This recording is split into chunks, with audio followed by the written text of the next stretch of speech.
The locksmith zipped his bag at 11:47 p.m. on Christmas Eve. He handed me 2 sets of keys, brass, new cut, still carrying the faint smell of machine oil, and I signed the invoice on the kitchen counter without looking at the total. He said something about the private elevator cylinder being the trickiest part of the job, something about the tolerances on older elevator hardware being unforgiving. I told him he'd done good work. He collected his tools slowly, the way people do when they can tell a room has weight in it. He took the service elevator down, and I stood in the entryway of the Hargrove Tower penthouse, holding both key sets in one hand, listening to the building settle around me. The hallway smelled like the pine garland I'd hung on the interior railing 3 weeks earlier. The living room lights were on a timer. The catering team I'd hired was due at 9 the next morning. My parents were due at 7. Their keys, the ones they'd held for 4 years, the ones my father kept on a separate ring like a landlord, would not open a single door in this building anymore. Not the lobby entrance. Not the parking garage. Not the private elevator. Not the unit itself. I set the new keys on the counter next to the manila envelope I'd carried in my work bag for 11 months. Both key sets. Both mine. My name is Delia Marsh. I was 29 years old, and I had just changed every lock in a penthouse my parents believed belonged to them. I'd been a property account manager at Eastland Property Group for 6 years, which meant I understood how ownership worked at a level most people don't think about until it's too late. I understood title chains. I understood the difference between whose name was on a deed and whose name was on a lease. I understood that possession and ownership are 2 different things, and that families confuse them constantly, and that the confusion almost always flows in one direction, toward the person who does the most work. That understanding hadn't come from a classroom. It had come from watching what happened to other people's families when the paperwork didn't match the assumptions.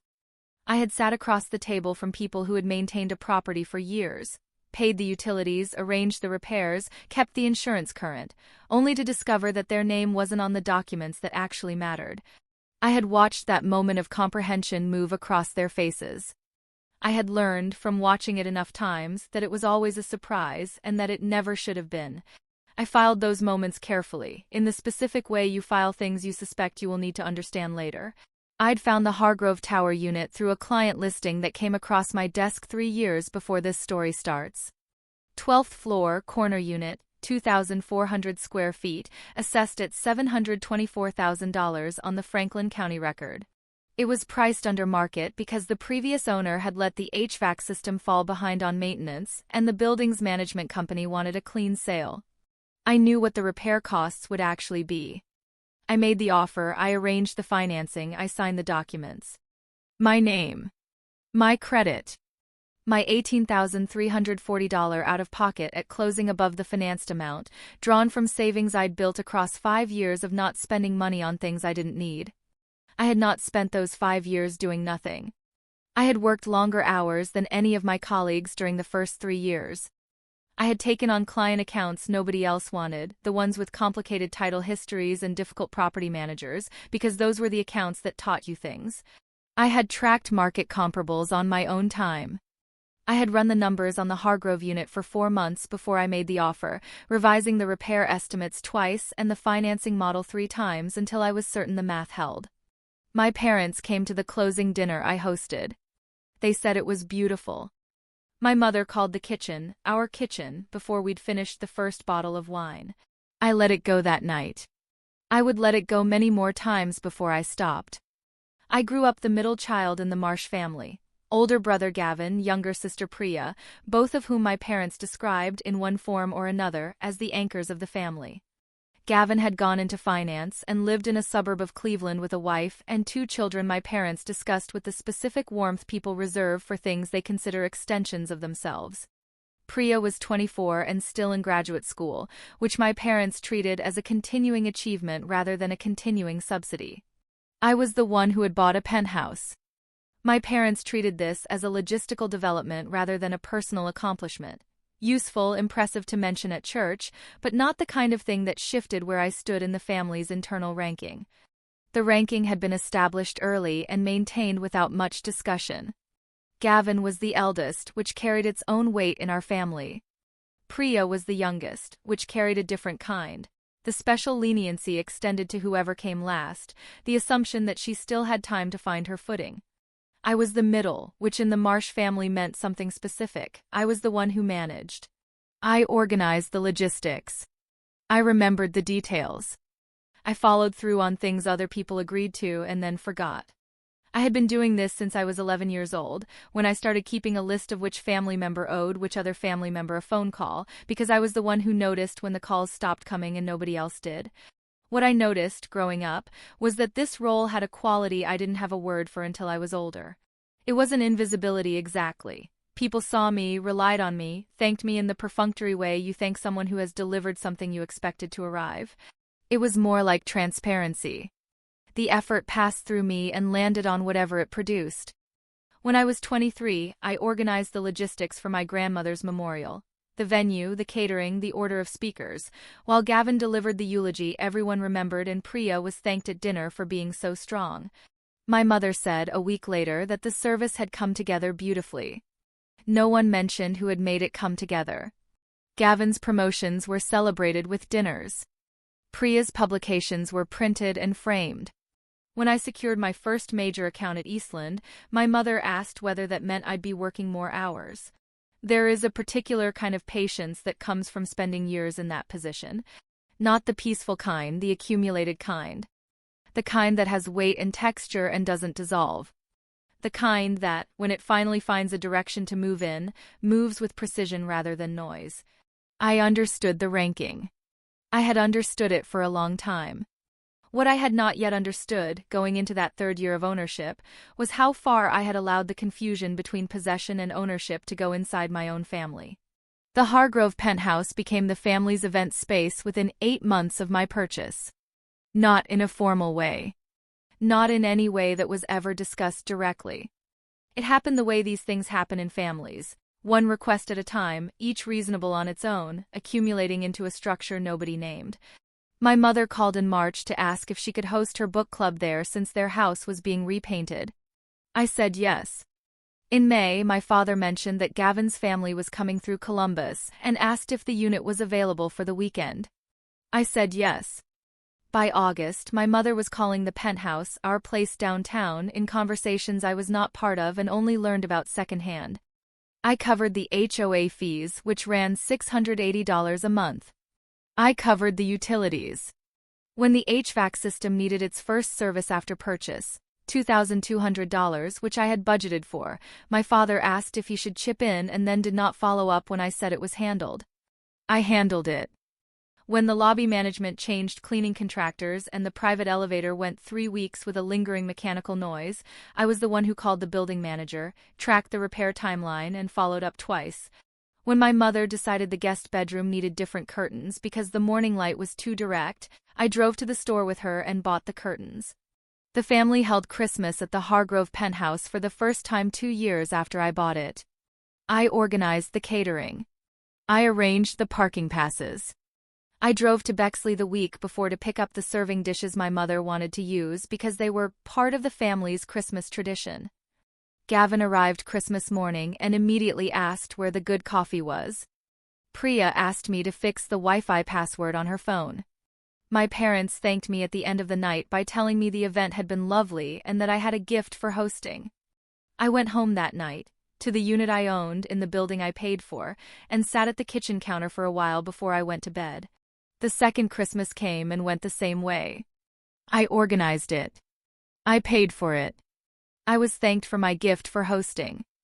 Gavin made a comment at dinner about how great it was that the family had a place like this, phrasing that collapsed the distance between his access to it and mine. I still said nothing. What I was carrying, in those years, was not resentment in the way people usually mean that word. It was closer to a specific kind of attention, the slow accumulation of details that didn't quite match the story I was being told about my place in my own family. The call came on a Tuesday in November, 3 weeks before Christmas. My father's name came up on my phone at 6:18 in the evening. I answered on the second ring. "Delia," he said. "I wanted to talk to you about Christmas this year." "Okay," I said. "Your mother and I have been thinking about the dynamic," he said. With Gavin's family coming and Priya bringing someone new, we think it might work better this year to keep it smaller. Just immediate family. Something went still in my chest. Not confusion, not yet, not the sharper thing that came later, just a brief suspension, like a door that had been opened slightly and then stopped. I'm immediate family, I said. Of course you are, he said. But you know how it gets. Gavin's kids need space to settle in, and your mother finds it stressful when there are too many different energies in the room. I waited. We think it might be best, he said, if you spent Christmas with friends this year. You have friends in the city. It could be a nice change. Dad, I said. You're talking about my apartment. There was a pause. We're talking about what's best for the family gathering, he said. You understand. I understood something, though it was not what he meant. I need to think about this, I said. There's not really much to think about, he said. We just wanted to let you know in advance so you could make plans. My mother joined the call before I could respond. She had been listening. I could tell by how quickly she came in, her voice already carrying the particular tone she used when she had prepared what she wanted to say. Delia, sweetheart, she said. This isn't about you. It's about what works for everyone. Everyone, I said. Yes. You know how Gavin's children get overwhelmed. And Priya's new person is already nervous about meeting us. It'll be simpler. Simpler, I said. Don't make this harder than it needs to be, she said. You're always so, you take things so personally. We're trying to think about the whole family. I understand, I said. Good, she said. We knew you would. You've always been the sensible one. There was a moment, short, specific, in which I almost said what I was actually thinking. My throat tightened around it. I swallowed once. I'll make my own plans, I said. That's the spirit, my mother said. You're so good at that. We always say, Delia lands on her feet. My father made a sound of agreement. One more thing, my mother said. We'll need the parking passes by the 23rd. And if you could leave the catering contacts, the ones you used last year, that would be so helpful. We'll reach out to them directly this time. The call ended 2 minutes later. I stood in my kitchen, the kitchen my mother had called our kitchen 3 years before, and looked at the counter where the serving dishes she'd asked me to return were still stacked from the last time she'd used them. A pressure moved through my shoulders, not tightness exactly, more like the specific weight of something that has been carried a long distance and is only now acknowledged. I did not call anyone. I did not say what I was thinking to the walls or the dishes or the darkening window. I made a cup of tea. I drank it at the counter. I went to bed. The next morning I called the locksmith at 8 a.m. I made the appointment for December 23rd. I went to Eastland Property Group and pulled the county record on the Hargrove Tower unit. I located the manila envelope in my work bag and set it on the passenger seat of my car. I confirmed the catering booking under my name and reviewed the menu choices I'd finalized 3 weeks earlier. I sent the parking pass list to my own phone. I updated the building management system with the new key authorization, my name only. I called the building's front desk and left a note that no external key requests were to be accommodated without my written authorization. I bought the pine garland on my lunch break and hung it on the interior railing that evening. I addressed 3 Christmas cards to the people I had invited and wrote a sentence in each one, specific to each person, that I had been composing in my head for longer than I expected. I mailed them the following morning. I checked the invoice estimate the locksmith had sent, confirmed the scope, and approved it. I set the manila envelope back on my desk that night and left it there until the 23rd. I waited. December 23rd, the locksmith arrived at 9 in the morning. By noon, every cylinder in the building, the lobby entry, the parking garage gate, the private elevator, the unit's front door, had been rekeyed. He handed me 2 sets. I signed the invoice. He left. I put one set in my bag. I put the other in the drawer beside the front door. I left the manila envelope on the kitchen counter. On December 24th, my phone showed my father calling at 7:03 p.m. I let it ring. He called again at 7:11. I set the phone face down on the counter.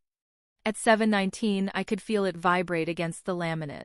My mother's name appeared at 7:24. I stood at the window for a moment and watched the lights on the street below, the decorations on the building across the way, the particular stillness that settles over a city on Christmas Eve when the last of the foot traffic has cleared. Gavin called at 7:31. Once, then again at 7:34, then a third time at 7:40, with a text between the second and third call that said what is going on. I read the text. I set the phone back down. By 7:55, there were 11 missed calls. I changed into the clothes I'd laid out that morning. I picked up my bag. I was in the elevator going down. The lobby was not empty. My parents stood near the entrance with Gavin and his wife, 2 children, Priya, and a man I didn't recognize who was holding a bottle of wine and had the specific expression of someone who has been told a gathering will be low-key. My mother was holding a foil-covered dish. My father had his key out, the original, the one he'd kept on its own ring, and he was looking at the lobby door with an expression I had never seen on him before. "Delia," he said. "Hi," I said. "The key doesn't work," he said. "I know," I said. "What happened? Did the building change the system?" "No," I said. "I changed the locks." My mother looked at me. "What do you mean you changed the locks? Why would you do that?" I reached into my bag. I took out the manila envelope, the one I'd carried for 11 months, the crease worn soft at the fold. I opened my phone's property record app and pulled up the Franklin County deed entry for Unit 12C, Hargrove Tower, Columbus, Ohio. Assessed at $724,000. Owner of record, Delia Marsh. I set the envelope flat on the lobby's front table, the county stamp visible through the envelope's window. "This building is mine," I said. "I bought it. I pay for it. My name is the only name on the deed." "Delia," my father said. "This is not the time. You told me," I said, 3 weeks ago that I wasn't welcome at Christmas this year. You asked me to make other plans. You asked me for the catering contacts so you could reach them directly. You have made other plans. I've made mine." "That is not what we said," my mother said. "We said." "You said I take things personally," I said. "You said I was always the sensible one. You said I land on my feet." The lobby was quiet. The man holding the wine bottle was looking at the floor. "The people I invited are upstairs," I said. "The catering team is upstairs. The parking passes I authorized are upstairs. I hope you have a good Christmas." "You cannot be serious," my father said. "You're going to do this in front of everyone on Christmas Eve?" "You excluded me from my own home," I said. "In front of everyone. On a Tuesday phone call." I picked the envelope up and put it back in my bag. "You're being ungrateful," my mother said. "After everything you've always had this streak, Delia, this ungrateful." I looked at her for a moment. "I own the building," I said. "Merry Christmas." I stepped back to the elevator. The door opened. I got in. The number on my missed calls screen by the time I reached the 12th floor was 22. By midnight it was 88. I left my phone face down on the counter and sat at the table with the 6 people I had invited. 2 colleagues, a neighbor from the 4th floor who had no family in Columbus, and 3 friends from the years before I'd had a penthouse to offer anyone. We ate the catered food. We opened 1 bottle of wine and then a second. Someone put music on. Around 11, the neighbor from the 4th floor laughed at something my colleague said, and it was the specific kind of laugh that happens when people are genuinely comfortable. At 11:47, the locksmith's invoice was still on the counter. I folded it and put it in the recycling. I didn't answer a single call. It is 8 months later now. Gavin called in February, once, a measured call, not hostile. He said he thought things had gotten out of hand and that he wanted to understand my perspective. I told him I appreciated that. We talked for 40 minutes.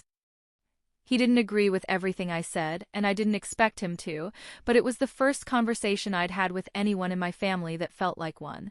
Priya sent a text in March. It said, "I didn't know it was your apartment." I thought it was everyone's.